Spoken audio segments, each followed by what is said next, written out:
স্বাগতম প্রিয় দর্শক। আজকে আবারও একটা নতুন ভিডিও নিয়ে হাজির হয়েছি। আজকে হচ্ছে 28শে ডিসেম্বর। এর আগের একটা ভিডিও ছিল, সেটা কিভাবে মাছকে রেনুকে কিভাবে কালেকশন করে ছাড়তে হয়। আর আজকে আবারও একটা জার থেকে আমি রেনু নামাচ্ছি আমরা, এবং আমি হ্যাচারিতে এখন উপস্থিত আছি।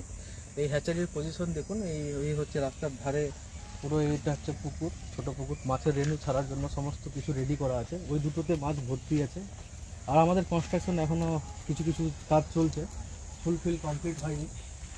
আর এই হ্যাচারিতে দেখাবো এতগুলো ট্যাঙ্ক আছে, ট্যাঙ্কে মাছ ডেলিভারি হয়েছে, এবার খালি হয়, আবার ফিল আপ করতে হয়। এই জারে আছে, জারে সমস্ত রেনুগুলো আছে। দুটো জার এখন খালি করেছি, এখন দুটো জার 3 নম্বর জার খালি হচ্ছে। আর দেখুন এখানে সব বুডার ছিল, বুডারগুলোকে ব্রিড করে আমরা আবার পুকুরে ছেড়ে দিয়েছি।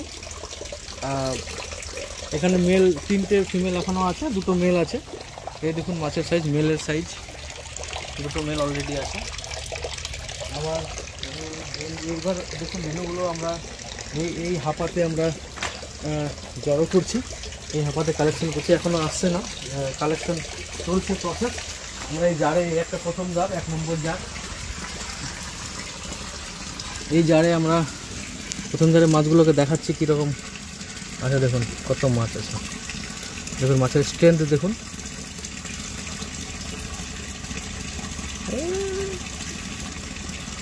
এই মাছগুলো দেখুন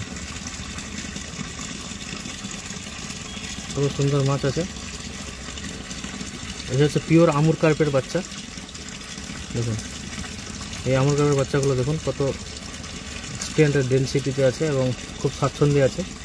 এই মাছগুলোকে ছাড়ছি, এটা কালকে ডেলিভারি হবে। আবার এই মাছগুলো দেখুন, এই জারে একটু খালি হয়েছে, এই জারে আবার আছে, এখানে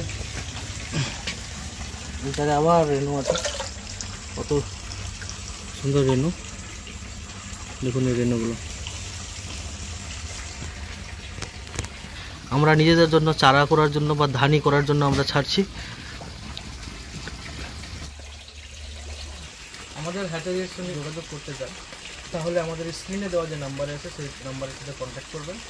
অবশ্যই আপনাদের আমরা সহযোগিতা করব এবং আপনাদের সমস্ত বিষয় যেসব আপনাদের জানার প্রয়োজন বা সমস্যার সমাধান যতটুকু করবো আমাদের হ্যাচারি থেকে করার চেষ্টা করব। অবশ্যই আমাদের এই যে রেনু যদি আপনাদের প্রয়োজন হয়, ডাইরেক্ট স্ক্রিনের নাম্বারে দেওয়ার নাম্বারের সাথে কন্ট্যাক্ট করবেন। সেই কন্ট্যাক্টে আমরা যোগাযোগ আপনাদের সঙ্গে অবশ্যই করব। ধন্যবাদ। আবার ফিরব নতুন একটা ভিডিও নিয়ে।